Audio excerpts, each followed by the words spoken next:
necesito para que le dé sentido a este corazón que no encuentra reposo si no es contigo.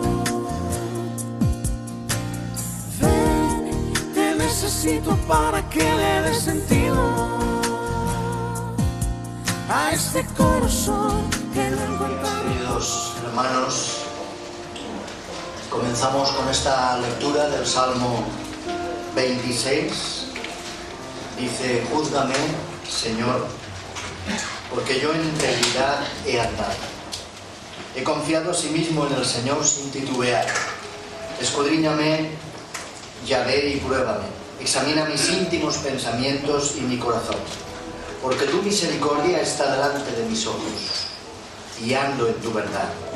No me he sentado con hombres hipócritas, ni entré con los que andan simuladamente. Aborrecí la reunión de los malignos, y con los impíos nunca me senté. Lavaré en inocencia mis manos, y así, Yahvé, andaré alrededor de tu altar para exclamar con voz de acción de gracias y para contar todas tus maravillas. Yahvé, la habitación de tu casa he amado, el lugar de la morada de tu gloria. No arrebates con los pecadores mi alma, ni mi vida con hombres sanguinarios, en cuyas manos está el mal, y cuya diestra está llena de sobornos. Pero yo andaré en integridad, redímeme y ten misericordia de mí. Mi pie ha estado en rectitud. En las congregaciones bendeciré al Señor. Es una palabra, yo creo, además, muy apropiada, muy acertada, ¿verdad? Fijaros que habla de integridad, habla de andar en justicia, habla de no estar mezclado con aquellos que aceptan sobornos. Está lleno el contexto, ¿verdad?, de la sociedad, de la política, de corrupción, de sobornos, de gente que no es íntegra.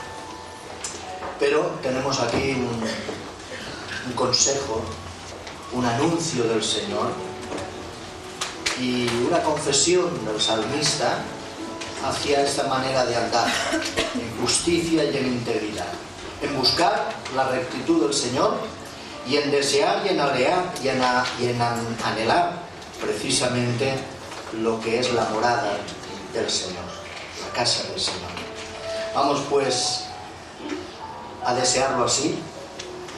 Quiero extender la bienvenida a todos aquellos que asistís a nuestro culto en esta mañana. Sed bienvenidos, estéis a gusto entre nosotros, todos aquellos que también venís de fuera.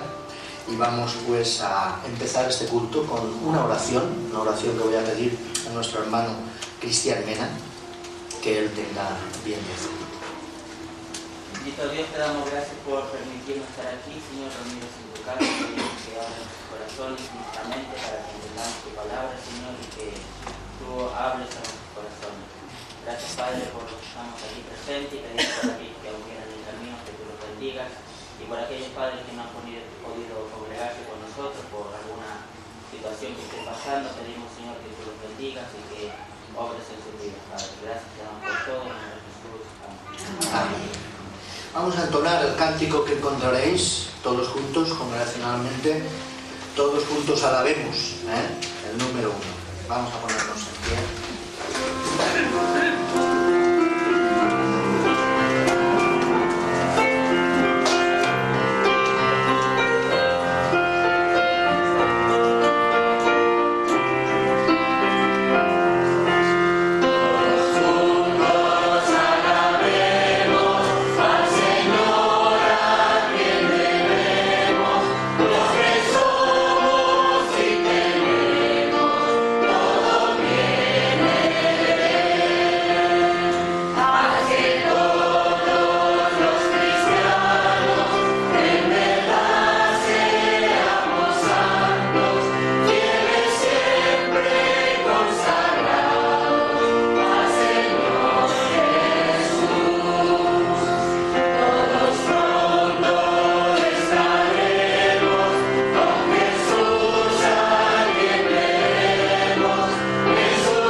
renovar nuestro tiempo de alabanza, que será dirigido por nuestro hermano Ismael, y vamos a disfrutar pues de este tiempo también alabando al Señor.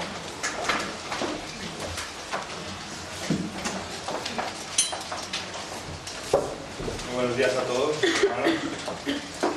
Me gustaría que empezáramos cantando el cántico número 77. Todos estamos convencidos de que el Señor esta mañana está aquí, así que vamos a decírselo, y me gustaría invitar a todas aquellas personas que nos visitan o que quizá no conocen al Señor, pues que lo canten también, porque como dice la letra, pues si quieren lo pueden sentir. Así que cantamos el cántico número 77.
Bienaventurado aquel cuya transgresión ha sido perdonada y cubierto su pecado. Bienaventurado el hombre a quien Jehová no culpa de iniquidad y en cuyo espíritu no hay engaño. Mientras callé, se envejecieron mis huesos en mi gemir todo el día, porque de día y de noche se agravó sobre mí tu mano, se volvió mi verdor en sequedades de verano. Mi pecado te declaré y no encubrí mi iniquidad. Dije, confesaré mis transgresiones a Jehová, y tú perdonaste la maldad de mi pecado. Por esto orará a ti todo santo en el tiempo en que puede ser hallado. Ciertamente, en la inundación de muchas aguas no llegarán estas a él. Tú eres mi refugio, me guardarás de la angustia. Con cánticos de liberación me rodearás. Te haré entender y te enseñaré el camino en que debes andar. Sobre ti fijaré mis ojos. No seáis como el caballo o como el mulo sin entendimiento, que han de ser sujetados con cabestro y con freno, porque si no, no se acercan a ti. Muchos dolores habrá para el impío, mas el que espera en Jehová le rodea la misericordia. Alegraos en Jehová y gozaos justo, y cantad con júbilo todos vosotros los rectos de corazón. Tenemos muchos motivos a lo largo de nuestro día, de nuestra semana, de nuestra vida para dar gracias al Señor, y así lo hacemos, ¿no? Pero no solo hay que hacerlo por las cosas materiales, por la salud, por la familia. Aquí en el Salmo, David está alabando a Dios por el perdón que Él nos da. Dice el versículo 1 y 2, bienaventurado aquel cuya transgresión ha sido perdonada y cubierto su pecado. Bienaventurado el hombre a quien Jehová no culpa de iniquidad y en cuyo espíritu no hay engaño. Somos bienaventurados y felices de que nuestra transgresión, nuestra rebeldía ha sido perdonada y ya no se le culpa ni engaño en nosotros, en nuestro espíritu. Pero fijaros que dice que no hay engaño, no que no hay pecado, porque el único que no tiene pecado es el Señor Jesucristo. Así que vamos a seguir alabando al Señor cantando el cántico número 152, que dice: de tu nombre Cristo exaltaré.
Podemos no llegar a sentir ese gozo por el perdón, tal como lo describe el salmista.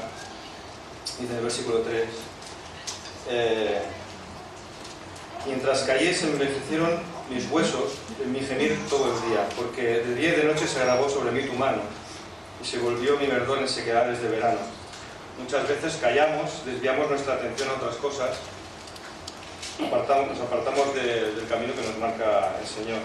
La manera de volver a gozar de ese perdón es mediante una confesión digna, descargando toda nuestra conciencia delante de Dios, como hizo David, y lo dice en el versículo 5: mi pecado te declaré y no encubrí mi iniquidad.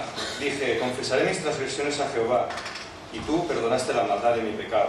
Y es que seguramente David, no sé en el contexto que está escrito, no lo he buscado, pero seguro que ha pasado por un momento difícil en el cual se ha apartado de Dios y se ha dado cuenta de que el perdón tenía que buscarlo en él y que era bendecido por ello y bienaventurado. Así que me gustaría que cantáramos el cántico número 120 y nos pusiéramos a los pies del Señor con corazones sinceros, como dice: venimos ante ti, Señor, con corazones sinceros y llenos de alabanza y de adoración.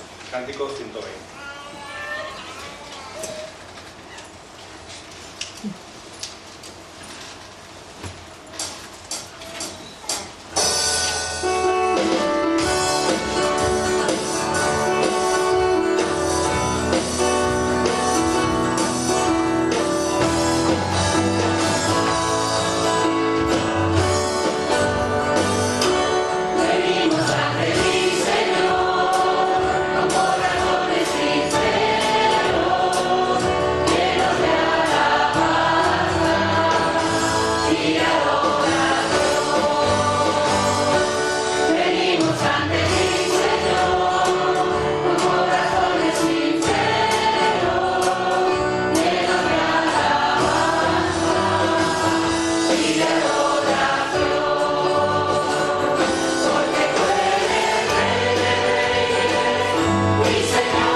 Ahora todavía estamos a tiempo, Él está ahí para escucharnos. No esperemos a que vengan las inundaciones de las aguas, los problemas, las desgracias, para demandar su ayuda, porque entonces quizá ya sea tarde y no lleguen nuestras demandas a Él. Dice el versículo 6 y 7, por esto orará a ti todo santo en tiempo en que pueda ser hallado. Ciertamente la inundación de muchas aguas no llegarán a Él. Tú eres mi refugio, me guardarás de la angustia, con cánticos de liberación me rodearás. Él es nuestro refugio y está ahí, y debemos resguardarnos siempre debajo de Él, en lo bueno y en lo malo, mientras que aún no lo tenemos cerca para poder levantarse. Me gustaría que cantáramos el cántico número 85, porque el Señor está más cerca de lo que nos imaginamos. Está tan cerca que casi lo podemos tocar, como dice el cántico número 85, tan cerca de Él.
Versículo 10.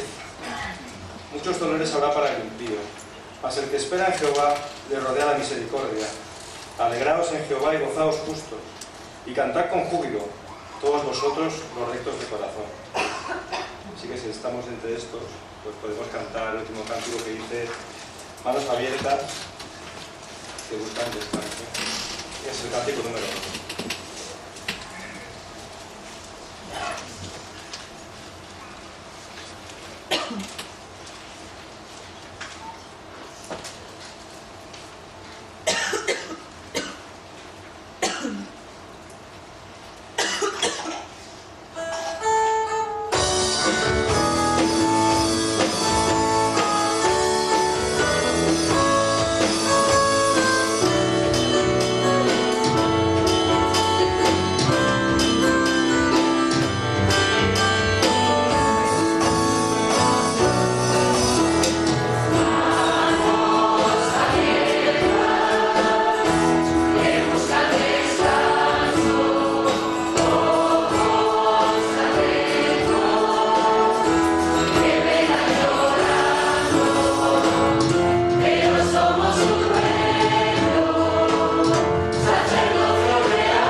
gracias a Ismael, a los músicos, a los que nos han dirigido. Vamos a pasar nuestras ofrendas. Es un tiempo también de reconocer que nuestro Dios es quien todo nos lo da y todo a Él también se lo debemos. Y apartamos una parte para que Él lo reciba también con nuestra generosidad y con nuestra gratitud. Y es así como debemos de hacer, ¿verdad?, esta testimonio de las ofrendas, reconociéndome a nuestro Dios. Voy a pedir pues a los hermanos que van a pasarlas, que es nuestro hermano Moisés, en oración por ellas. Señor y Padre que estás en los cielos, te alabamos y te bendecimos este primer día de la semana que tú nos has invitado para que vengamos a tu casa, Señor, para alabar y bendecir tu santo nombre, reconociéndose en nuestras vidas tu poder, oh Señor, y verdad, Señor. Tú eres el creador de todas las cosas y el que nos colmas de bendición cada día de nuestras vidas, Señor. Y por eso te alabamos y te bendecimos. Y ahora traemos con gratitud estas ofrendas, oh Señor, delante de ti, para que tú las bendigas para el bien de tu obra. En el nombre de Jesús que te lo pedimos, dándote gracias. Amén. Bien, vamos a recordar algunos anuncios. En primer lugar, saber que, sobre todo consejo, el viernes próximo a las 19 de la tarde, a las 7 tendremos reunión de consejo. Viernes, día 8.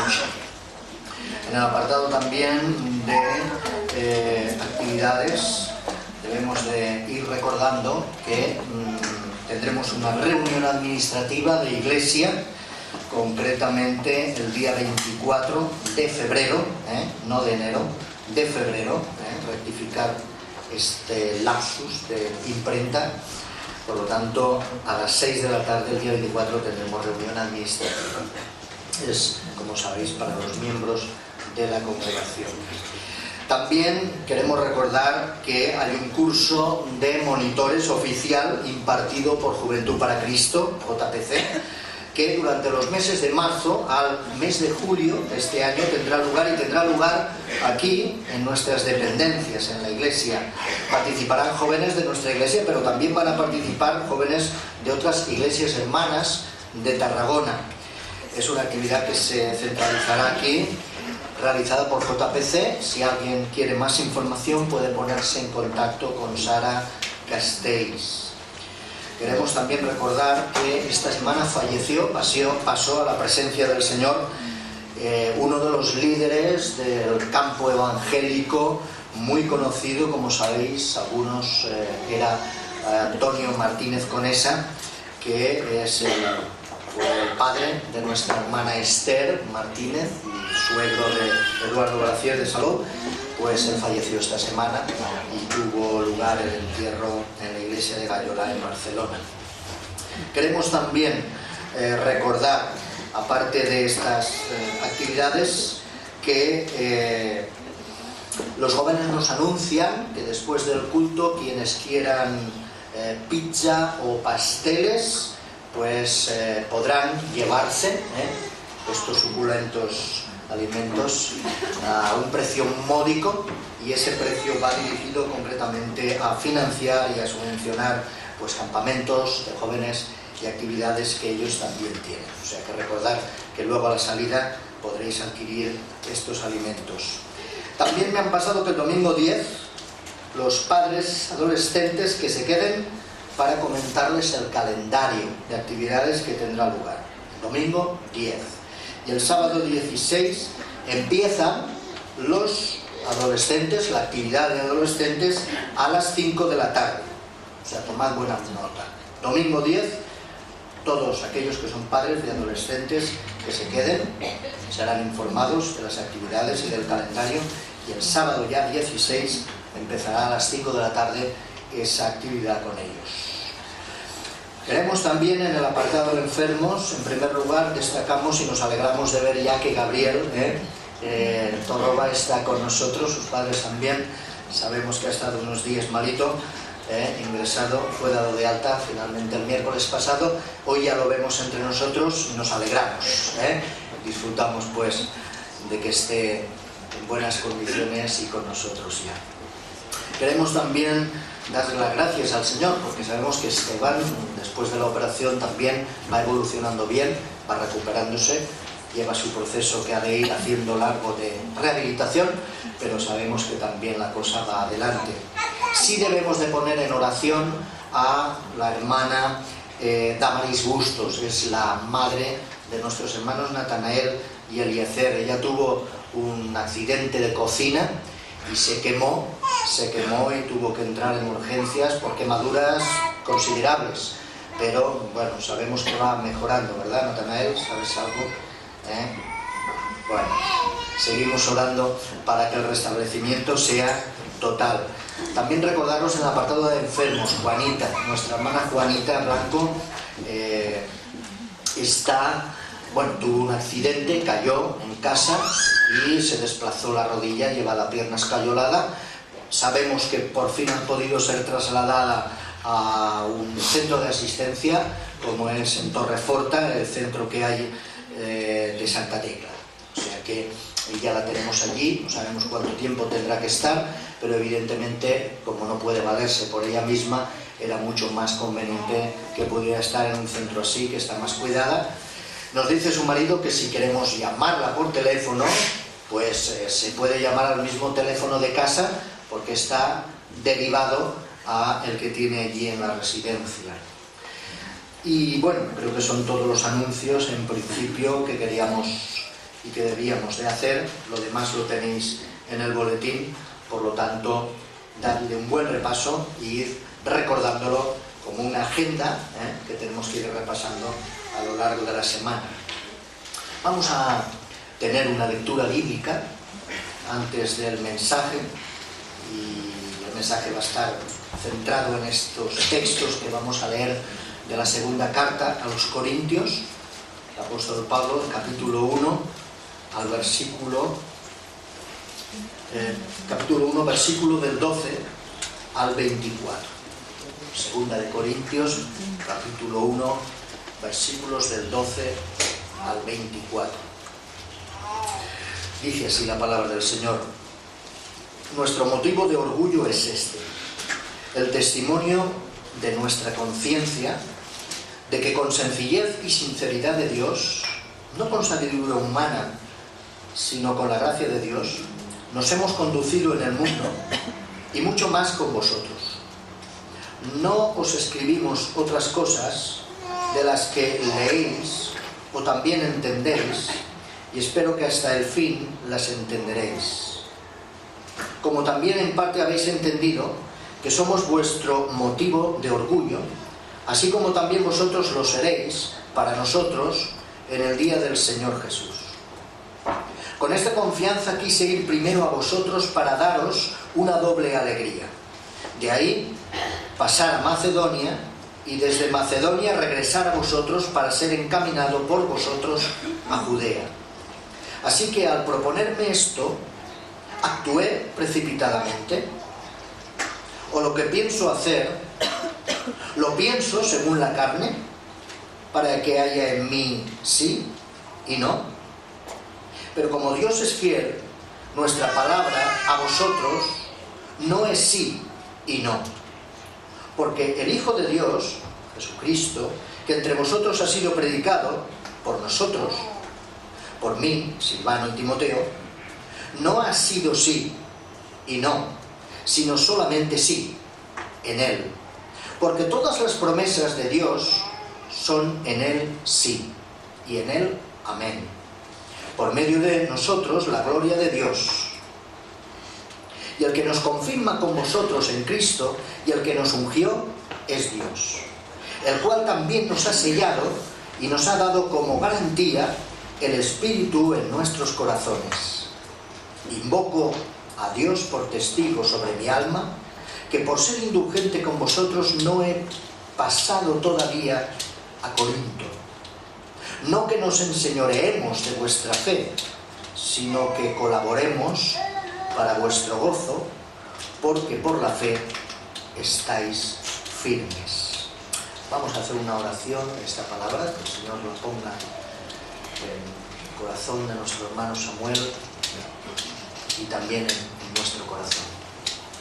Señor, te damos gracias. Una vez más venimos ahora en esta parte del culto para centrar nuestra mente, nuestro corazón, nuestro espíritu en ti, en tu palabra.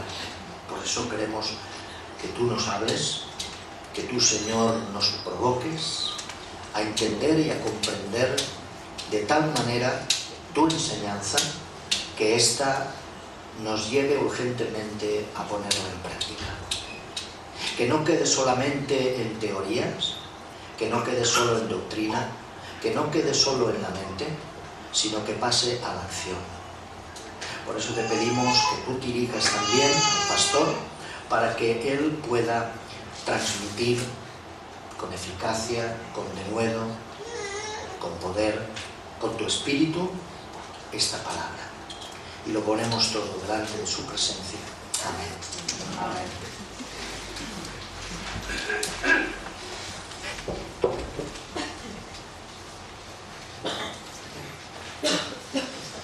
No sé si lo recordáis, pero hace mucho tiempo, yo diría que algunos años, saltó una noticia en la que se decía que un trabajador de la Coca-Cola, un repartidor, vaya, de la Coca-Cola había sido despedido porque lo habían, le habían enganchado bebiendo Pepsi durante su jornada laboral, ¿no? Así que, lo curioso de esta noticia es que apareció en los periódicos porque mucha gente pensaba que había sido injusto lo que había hecho Coca-Cola con este trabajador, ¿no? Hombre, él llegaba puntual al trabajo, era un buen repartidor, no se le quedaba nada pendiente y al fin y al cabo cada uno puede beber lo que quiera durante su jornada laboral. Pero claro, lo que quiera era la bebida de la competencia, que quedaba un poco en entredicho, ¿no? Y por eso decidió esta empresa despedir a este trabajador. Claro, esa misma opinión pública que defendía tanto a ese trabajador, cuando se le preguntaba acerca de qué pensaba si el director ejecutivo de Coca-Cola le hubiera pasado lo mismo, que hubiera entrado alguien en su despacho y hubiera encontrado todas las latas allí de Pepsi encima de su mesa, ¿qué pensaban? Si también era esto motivo de despido, que no. Entonces la opinión pública dijo que sí. Claro, nada más faltaría, ¿no? Un director ejecutivo que no esté dando ejemplo también en el consumo de las bebidas y se vaya a consumirlas en la competencia, pues debe ser despedido, ¿no? Es una falta de integridad, de ejemplo, no solo a sus trabajadores, sino también a los consumidores, ¿no? Imagínate ese jefe de esa empresa, ¿no?, actuando de forma incoherente en ese sentido. Claro, desde el punto de vista bíblico, sabemos que esto es insostenible. No vamos a justificar la conducta o la falta de integridad de un director ejecutivo y luego la del trabajador. El Señor, evidentemente, aquellos que tenemos una responsabilidad más pública, sí que debemos dar un ejemplo en ese sentido de coherencia a través de lo que decimos y también de lo que hacemos.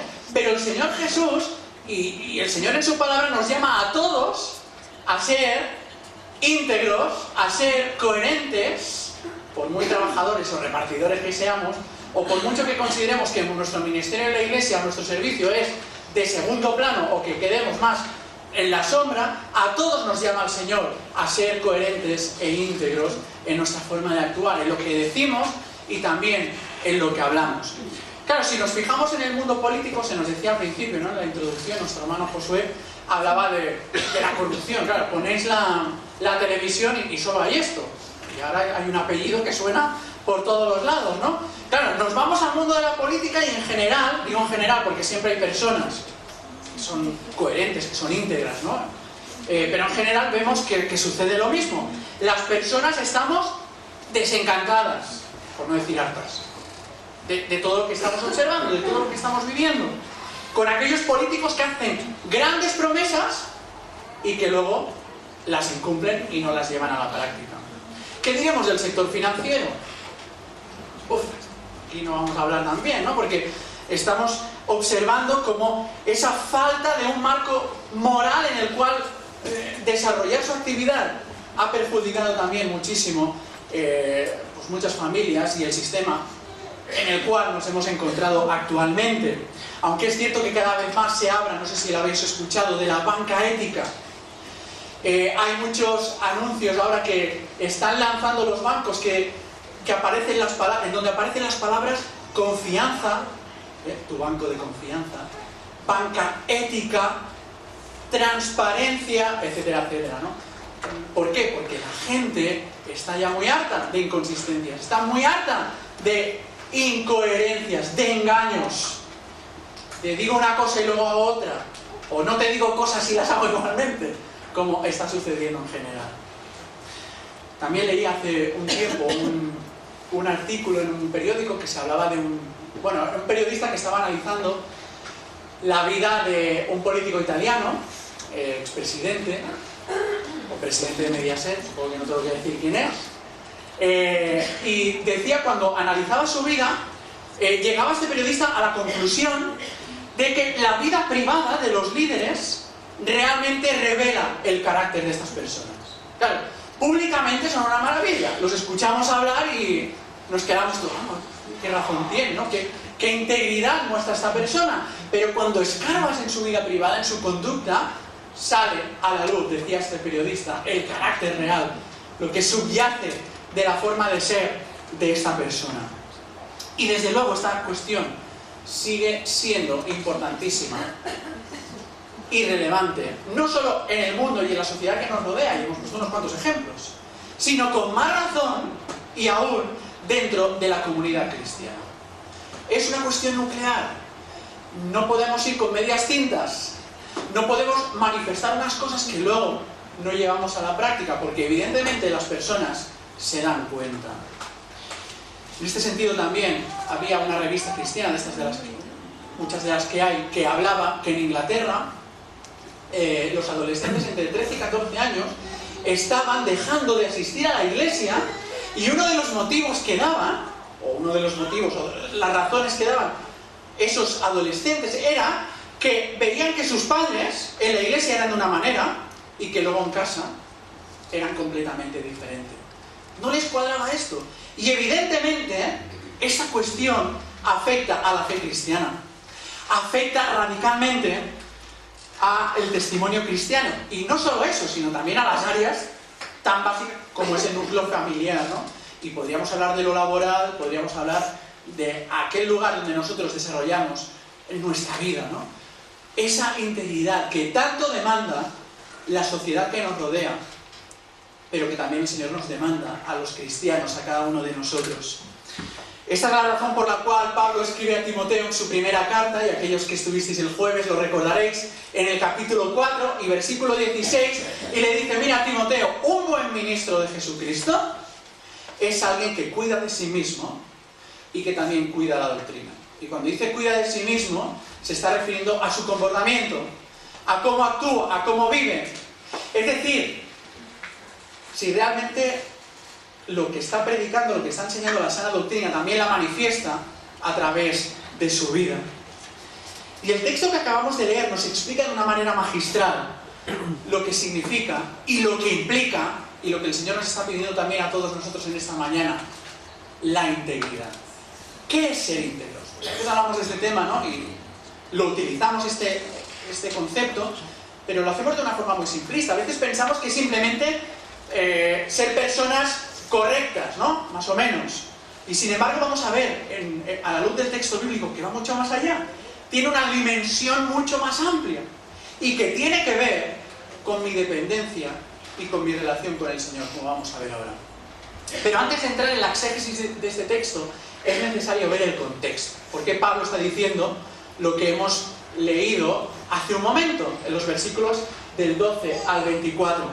Y lo primero que tenemos que recordar es que los corintios, esta iglesia, estaba desacreditando o cuestionando muchísimo el liderazgo de Pablo. Lo que está diciendo Pablo aquí es porque estaban desde Corinto pues criticando de alguna manera lo que Pablo había hecho, y que ahora explicaremos. Claro, cuando leemos la carta nos damos cuenta muy rápidamente que lo que se estaba criticando una serie de cosas de Pablo, pero había una que ya estaban poniendo mucho énfasis, y era que Pablo, o criticaban que Pablo era alguien de poco fiar. Mira, Pablo es alguien, con una falta de integridad notable, ¿no? Es alguien que dice una cosa que luego no la cumple. Pero si rascamos más en el contexto nos damos cuenta de que lo que había realmente, o lo que se estaba promoviendo, era por parte de algunas personas que se habían introducido dentro de la iglesia, habían aterrizado en la ciudad de Corinto, y dentro de la iglesia unos falsos maestros con aspiraciones de liderazgo, de imponer su liderazgo, que les interesaba mucho desacreditar el ministerio apostólico de Pablo. Claro, hicieron una especie de campaña política, ¿no? Podríamos decir, dentro de la iglesia. ¿Veis? Pablo ha dicho que os iba a pasar a visitar. Y sin embargo ha pasado de largo y se ha ido hasta Macedonia. No os podéis fiar de su palabra. Os ha dicho una cosa que luego no cumple, ¿no? Evidentemente vemos en el texto, por los versículos 23 y 24 y los 4 primeros versículos del capítulo 2, que a estos falsos maestros, a estos falsos líderes, no les interesaban los motivos que Pablo, los motivos a los cuales Pablo le había llevado no visitarles. Les importaba bien poco. Lo que les importaba era desacreditar el ministerio de Pablo. Y sin embargo, lejos de ser así, Pablo defiende su integridad y lo hace destacando 3 aspectos fundamentales que definen y que caracterizan lo que es la integridad. Y Pablo dice, estos 3 aspectos se dan en mi vida. Por lo tanto, no podéis acusarme de algo que realmente no estoy llevando a cabo. Y dice Pablo, por cierto, los 3 aspectos que también nos deben caracterizar a cada uno de nosotros como creyentes íntegros delante del Señor, que queremos vivir en concordancia con su voluntad. Dice Pablo que la primera característica es la sinceridad. ¿Quieres ser íntegro? Pues debes ser sincero ante todas las cosas. Versículo 12. Porque nuestra gloria es esta, el testimonio de nuestra conciencia, que con sencillez y sinceridad de Dios, no con sabiduría humana, sino con la gracia de Dios, nos hemos conducido en el mundo y mucho más con vosotros. Si pudieseis leer toda la carta, toda esta segunda carta de Corintios, a los Corintios, os daríais cuenta que este tema de la gloria, o de gloriarse, enorgullecerse a uno mismo, está muy presente. Y esto es así porque aquellas personas que habían aterrizado en medio de la iglesia de Corinto, bueno, les faltaba tiempo de enorgullecerse, de presentar sus credenciales en cuanto a su liderazgo, ¿no? Nosotros sí que somos íntegros, pero Pablo no lo es. Tenían que desacreditar ese ministerio. Y aunque a Pablo no le gustaba hablar de sí mismo, porque esto es una realidad, ante la gravedad del asunto, la problemática que se estaba generando dentro de la iglesia, dice, voy a hablar también de este tema. ¿Vamos a hablar de gloriarnos? ¿Queremos presentar aquí credenciales? Pues yo voy a presentar las mías. Y dice, si algo o de algo me estoy gloriando, si de algo nos podemos enorgullecer, es de nuestra sinceridad y de nuestra sencillez. Y es muy curioso porque cuando vamos al original observamos que estos 2 conceptos están en contraposición al engaño y a la astucia que estaban utilizando aquellos falsos maestros dentro de la iglesia para engañar a los demás. Ellos sí que están haciendo están llevando a cabo estos engaños, sin embargo nosotros nos gloriamos de ser sinceros y sencillos. Sinceridad no es otra cosa que motivaciones puras. Transparencia. ¿Os suena esto? Esto se dice mucho, ¿no? Ahora todo son transparencias en las páginas web. Podéis ir al congreso y ver allí todo mi patrimonio. Esto está saliendo. Transparencia. Espontaneidad. Ser directos. Pablo dice que no tiene ninguna doble intención con los corintios. No tengo nada que esconder. Y además, por si hubiera alguna duda, dice Pablo, si podemos ser sinceros y sencillos, no es por nuestros propios méritos, ¿no? Como sí que estaban acreditando en su currículum aquellos falsos maestros. Dice, estas virtudes las podemos reflejar por la gracia de Dios. Lo hemos leído en el versículo 12, ¿os habéis fijado? Dice, no por la sabiduría humana, sino por la gracia de Dios, nos conducimos, es decir, nos comportamos, podemos manifestar esta sinceridad y sencillez por la obra de Dios en nosotros, por su Espíritu en cada uno de nosotros, como veremos al final. Queridos hermanos, Dios nos da lo necesario para que podamos vivir lo que el Evangelio demanda de cada uno de nosotros. Es verdad que a veces nos cuesta y a veces somos ambiguos, dependiendo de dónde estamos, como vamos a ver ahora, pero por la gracia de Dios y por su Espíritu en nosotros, el Señor no nos pide imposibles, sino que nos capacita y nos da recursos para poder llevar a cabo esa integridad a través de nuestra motivación. Motivación es pura, recordarlo. Transparencia. Soy lo que veis, estando ausente, dirá Pablo, y estando presente.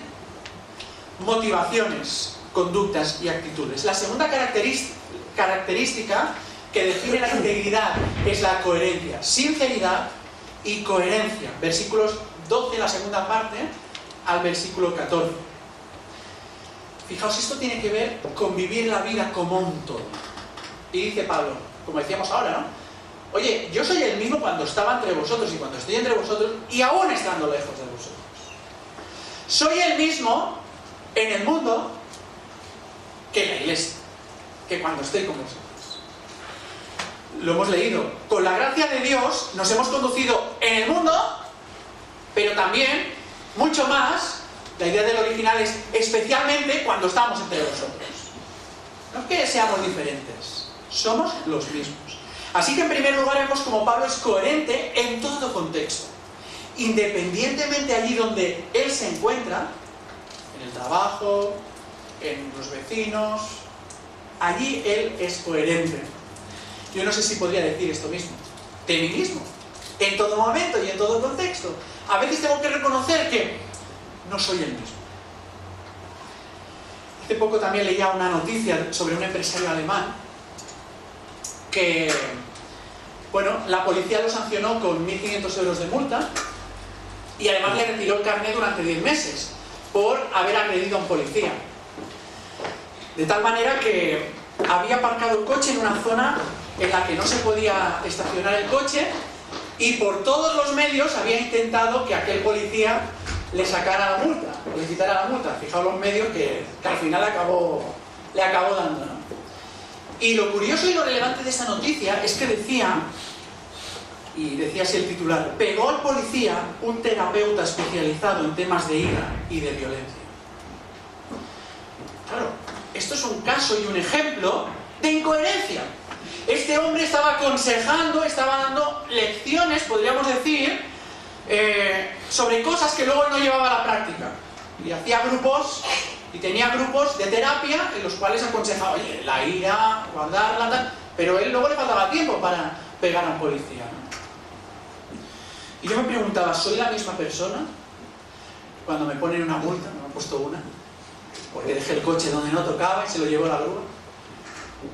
Soy la misma persona cuando estoy en la cola de un supermercado y se ha colado el señor Pepe, o la señora Pepeta. No estoy diciendo que no le digamos nada, pero soy la misma persona que cuando estoy en el púlpito, que cuando estoy en la iglesia desarrollando cualquier tipo de ministerio. En segundo lugar, Pablo dice que es coherente en todo lo que dice, no solo en todo contexto, sino también en lo que dice, versículo 13, porque no os escribimos otras cosas de las que leéis o también entendéis, y espero que hasta el final las podáis entender. No leáis entre líneas. Lo que quiero decir, eso estoy diciendo. Y lo que digo, es lo que he querido decir. No tenéis que ver más allá. Soy transparente, soy coherente. Sin embargo, sus opositores le estaban dando muchas vueltas a este tema. Si luego os vais al capítulo 10, versículos 10 y 11, vemos que ellos continúan con el tema. No, es que Pablo no es coherente, ¿no? Y dice concretamente en estos versículos 10 y 11 del capítulo 10, voy a leer la versión internacional porque creo que se entiende mejor, dice Pablo, algunos dicen, refiriéndose al partido de la oposición, a estos que estaban desacreditando el ministerio de Pablo, ellos dicen, sus cartas son duras y fuertes. Es decir, Pablo cuando escribe una carta se pasa 3 pueblos. Pero él en persona no impresiona a nadie. Y como orador es un fracaso. Él por escrito se pasa, pero cuando está es una mosquita muerta. No dice nada, no es el mismo. Y dice Pablo, tales personas deben darse cuenta de que lo que somos por escrito estando ausentes, lo seremos con hechos estando presentes. Es decir, no hay ambigüedad en la conducta de Pablo, ni siquiera en la de sus compañeros de ministerio. Lo que escribe, estando ausente, es lo mismo que hace cuando está presente. Y llegados a este punto yo me preguntaba, ¿cómo es posible que Pablo gaste tanto tiempo en estas cosas? En tener que rebatir a estas personas que están continuamente ahí desviando la atención, porque al final están desviando la atención y molestando a toda la congregación, engañando a toda la congregación. Es que hay cosas en el ministerio, hay muchos más problemas, ¿no? ¿Por qué insiste tanto en esta defensa de su integridad? Porque Pablo era muy consciente de que lo que estaba en juego no era simplemente su ministerio o su apostolado, sino sobre todo y lo más importante, lo que estaba en juego era la credibilidad del Evangelio. No simplemente su credibilidad como apóstol, sino la credibilidad del Evangelio. Y es que cuando hay una pérdida de confianza en el mensajero, no vamos a confiar en el mensaje. Y siento remitir al mismo ejemplo, pero pensemos en los políticos. No subiré los impuestos, y automáticamente todo lo va a subir, porque no hay una credibilidad. Ya no escuchamos lo que nos están diciendo, o lo que nos están diciendo ya será lo contrario. Pablo sabía que esto era muy importante, por lo tanto, apasionadamente está defendiendo su integridad. Así que piensa siempre, de la manera que tú desempeñas todas las tareas que hagas, por muy insignificantes que te parezcan, o que nadie se esté enterando, de la forma en la que reaccionamos ante personas difíciles de tratar, en la forma en la que escribimos nuestros mails, los twitters, todas estas cosas tan modernas hoy, en la forma en la que reaccionamos cuando estamos cansados. Yo no sé vosotros, porque yo cuando estoy cansado no soy nadie y prefiero que no me... Pues es importante también que reaccionemos de una forma íntegra, por muy cansado que estén. Porque en todos estos pequeños detalles, y vuelvo a repetir, aunque te parezca muy insignificante y que no importa para nada, en todos estos detalles estamos transmitiendo algo sobre los valores del Evangelio. Si esos valores los hemos encarnado en nuestras vidas, o si realmente hay esa dicotomía, ¿no? Cuando estoy en la iglesia, entonces sí que, bueno, soy lo mejor que hay y sale a relucir esos valores, pero cuando estoy fuera no. Y Pablo era íntegro en ese sentido. La tercera y última característica que debe definir la integridad, nuestra integridad como cristianos, es la fiabilidad. Es decir, el que se fíe de nosotros.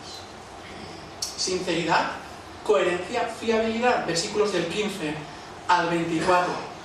Fíjate que Pablo hace de forma deliberada una conexión entre su fiabilidad con la fidelidad de Dios. Conecta esos dos aspectos. Por un lado, de los versículos 15 al 17, Pablo defiende que es alguien de quien te puedes fiar. Pensaba ir a visitar a los corintios. Le estaban diciendo, mira, ha pasado de largo, era esta la crítica. Ha preferido ir a Macedonia y ha incumplido su promesa. Sin embargo, hemos dicho que había unos motivos en Pablo. Versículos 23 y 24, y los primeros 4 versículos del capítulo 2, Pablo explica que si no ha pasado por la iglesia, por Corinto, y ha ido directamente a Macedonia, era porque consideraba que su presencia podía complicar mucho más las cosas, la crisis que estaba pasando la propia iglesia. ¿Era peor el haber estado entre vosotros que no haber estado?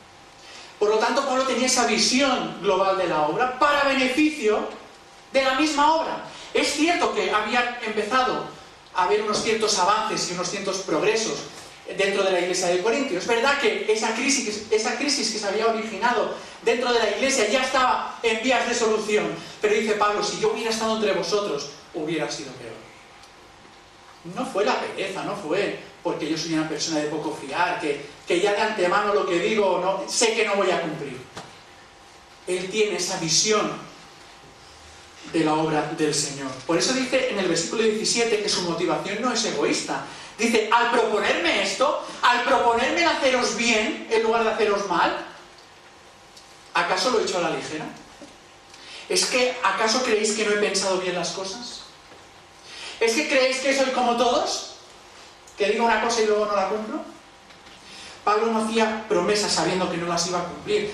Tomaba decisiones y planificaba en la presencia de Dios, contando con el Señor y para beneficio de la obra. Por lo tanto, su fiabilidad se basaba en la misma fidelidad de Dios. Fíjate en el versículo 18. Tan cierto como el Señor es fiel. Y esto es fuerte, porque cuando ponemos al Señor delante de nuestros argumentos, tenemos que ser muy coherentes también. No podemos utilizar el nombre del Señor de cualquier manera. Y dice Pablo, tan cierto como que el Señor es fiel. Yo he sido fiel. Y soy fiel y soy fiable. Por lo tanto, la integridad implica vivir la fidelidad de Dios en nuestras vidas. Por eso decía que a veces tenemos un concepto simplista de lo que es la integridad. Pues ser bueno. No simplemente ser moralmente correctos. Implica encarnar la misma fidelidad de Dios en mi vida para poder luego ser fiel a mí mismo y luego también ser fieles a los demás. Y tenemos un modelo claro en Cristo, porque Cristo encarna la fidelidad de Dios. Versículo 19. Dice Pablo, Jesús es el Hijo de Dios. Jesucristo es la misma afirmación de Dios. Es decir, no hay ningún tipo de incoherencia en él. Por lo tanto, de la misma manera que Jesucristo es fiel, Pablo también quiere, desea y se esfuerza en permanecer fiel juntamente con sus compañeros Silvano y Timoteo. Así que en el versículo 20 dice Pablo, por medio de Cristo nuestro amén, ¿qué significa amén? Así sea. Nuestro así sea, nuestro sí, nuestras afirmaciones son fiables. Porque en Cristo estamos glorificando a Dios. No nos estamos glorificando a nosotros mismos. No nos estamos orgulleciendo de nuestro currículum, de nuestras acciones, como sí pretenden aquellos que quieren desacreditar mi ministerio. Y esto dice Pablo que es gracias a Dios, que por su Espíritu, versículo 21 y 22, nos mantiene firmes e íntegros en Cristo.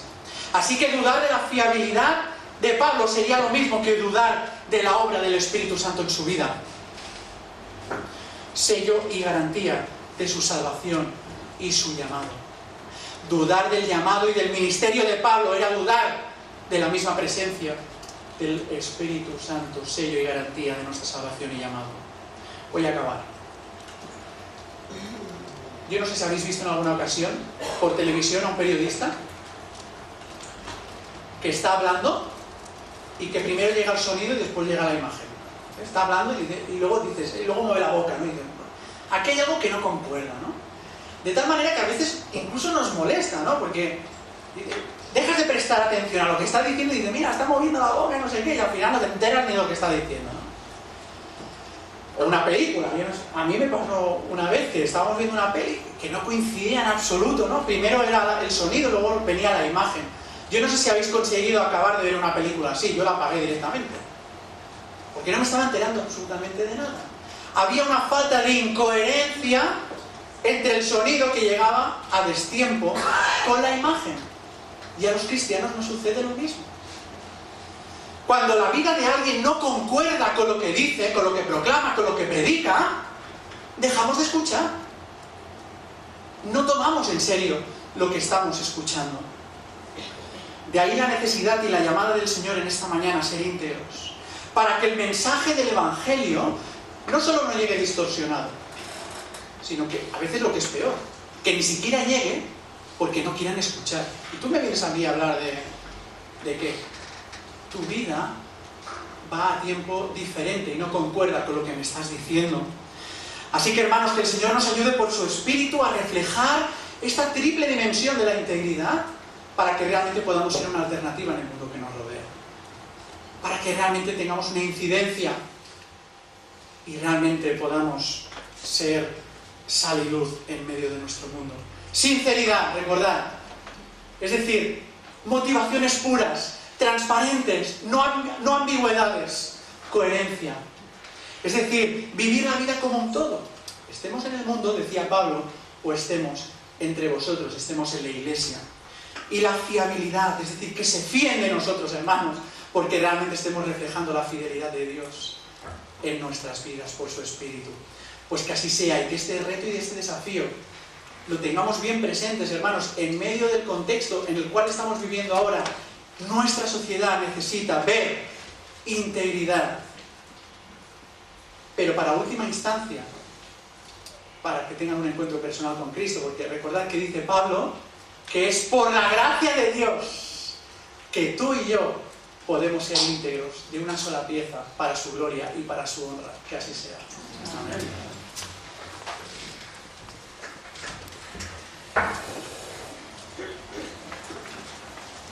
Hermanos, pasamos a este tiempo de también intimidad y comunión con el Señor a través de estos símbolos del pan y del vino. Vamos a recordar en memoria del Señor aquello que tanto significó para nuestras vidas, como es el hecho de sentirnos redimidos, salvados, hechos hijos de Dios, hermanos los unos de los otros. Por eso, aquellos que podéis constatar que vuestra fe está en Jesús como vuestro único y suficiente Salvador, aquellos que estáis en comunión con el Señor, con vuestros hermanos, es que podéis participar de este pan, de este vino. Voy a pedir a los hermanos que han de ayudarme en estos momentos de comunión que pasen aquí. Os leeré un pasaje que nos recuerda de nuevo lo que significa en sí esta ordenanza que instituyó el Señor después del bautismo. Se reunió con los discípulos en esa cena, la Pascua, donde ciertamente el Cordero de Dios iba a ser Él, porque Él era el que iba a entregar su vida por nosotros, ¿verdad? Y el apóstol Pablo, a la carta a los Corintios también, nos recuerda y nos dice que Él recibió del Señor lo que también nos había enseñado. El Señor Jesús, la noche que fue entregado, tomó pan y habiendo dado gracias, lo partió y dijo: tomad, comed, esto es mi cuerpo, que por vosotros es partido. Haced esto en memoria de mí. Asimismo tomó también la copa después de haber cenado, diciendo: esta copa es el nuevo pacto en mi sangre. Haced esto todas las veces que la bebáis en memoria de mí. Así pues, todas las veces que comáis este pan y bebáis esta copa, la muerte del Señor anunciáis hasta que Él venga. De manera que cualquiera que coma este pan y beba esta copa del Señor indignamente, será culpado del cuerpo y de la sangre del Señor. Por tanto, pruébese cada uno a sí mismo y coma así del pan y beba de la copa. El que come y bebe indignamente, sin discernir el cuerpo del Señor, juicio come y bebe para sí. Una vez más hemos estado hablando de la integridad. También aquí Pablo nos habla de ser íntegros a la hora de tomar ese pan y de tomar ese vino. Porque la integridad está en ciertamente tomar ese pan y ese vino, en las consecuencias de expresar que nuestra fe en Cristo está firme, que nuestra comunión con Él no falta, que nuestra relación con los hermanos es correcta. Integridad. Vamos pues a hacerlo de esta manera. Voy a pedir a nuestro hermano José que tenga una oración primero por el pan. Sí, Padre, te adoramos en estos momentos. Estamos celebrando esta victoria tuya, Señor. Y ahora que vamos a tomar este pan que representa tu cuerpo, Señor, queremos, como ha dicho nuestro pastor, hacerlo de manera digna, Señor, sabiendo en realidad lo que estamos haciendo, Señor. Te pedimos, tal como hemos escuchado por ahora esta mañana, Señor, que nos ayudes a ser íntegros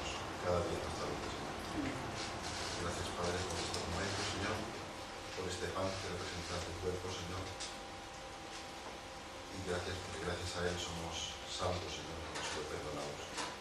En el nombre de Jesús te damos las gracias.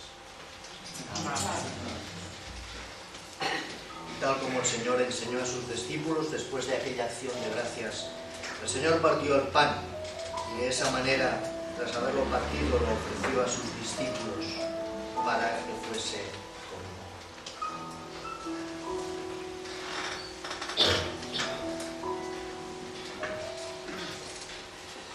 Vamos a cantar, mientras pasamos el pan, el cántico 29. Es ese cántico que hemos cantado muy a menudo también en nuestros momentos de comunión. Qué pequeños somos, qué grande eres tú, oh Dios. Vamos a cantar pues primero esta primera estrofa y su coro, mientras se pasa el pan.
Voy a pedir a nuestro hermano Miguel que él tenga una oración por él.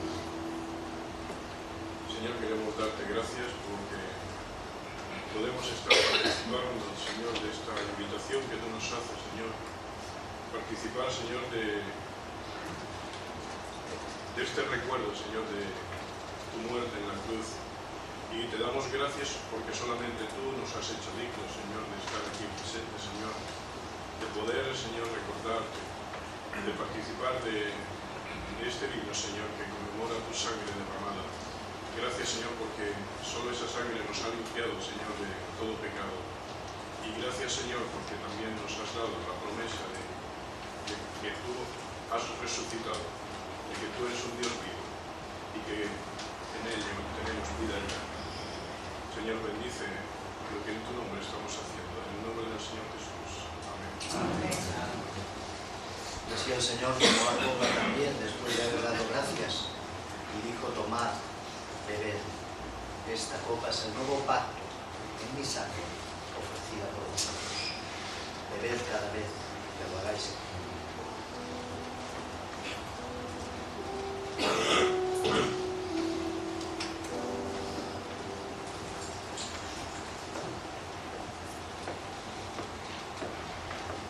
Vamos a cantar la segunda estrofa de este cántico que hemos empezado.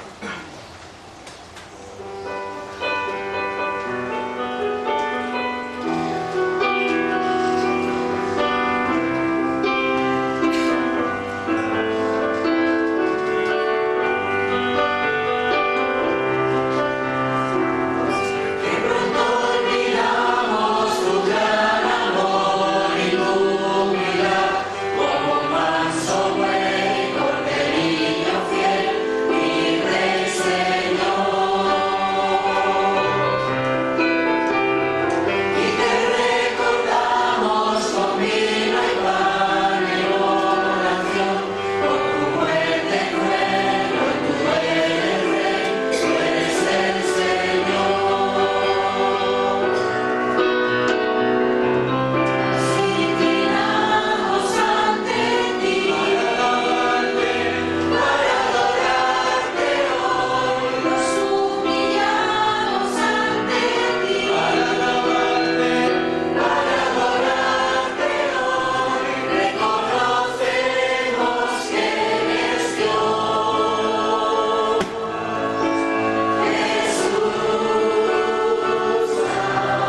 nos enseña la Escritura, tomamos esta copa en memoria de nuestro Señor Jesucristo, que derramó su sangre por nosotros para salvarnos y que simboliza en la fe ese nuevo pacto, liberación del pecado, para encontrarnos con Cristo.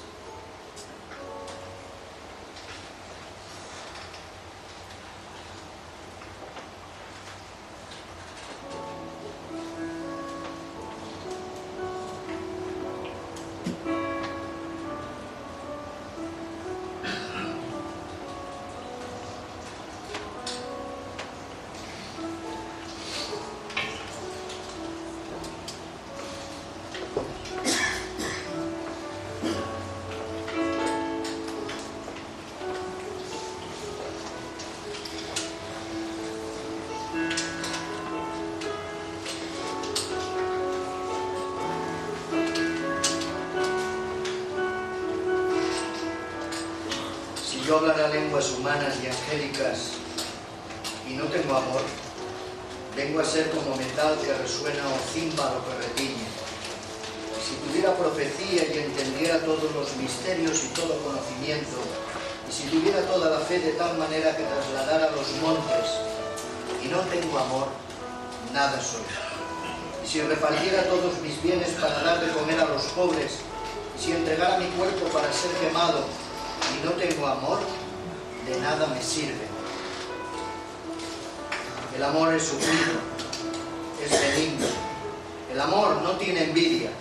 El amor no es jactancioso, no se envanece, no hace nada indebido, no busca lo suyo, no se irrita, no guarda rencor, no se goza de la injusticia, sino que se goza de la verdad. Todo lo sufre, todo lo cree, todo lo espera, todo lo soporta. El amor nunca deja de ser, pero las profecías se acabarán, cesarán las lenguas y el conocimiento se acabará, pero el amor nunca se acabará.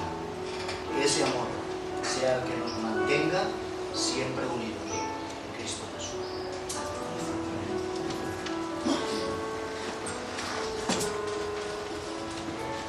Vamos a entonar ese cántico que tenemos en nuestros boletines, el número 2, ¿verdad? Cerca, más cerca, oh Dios, de ti. Y terminaremos con una bendición final. Cerca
guarde, que el Señor haga resplandecer sobre ti su rostro y tenga de ti misericordia.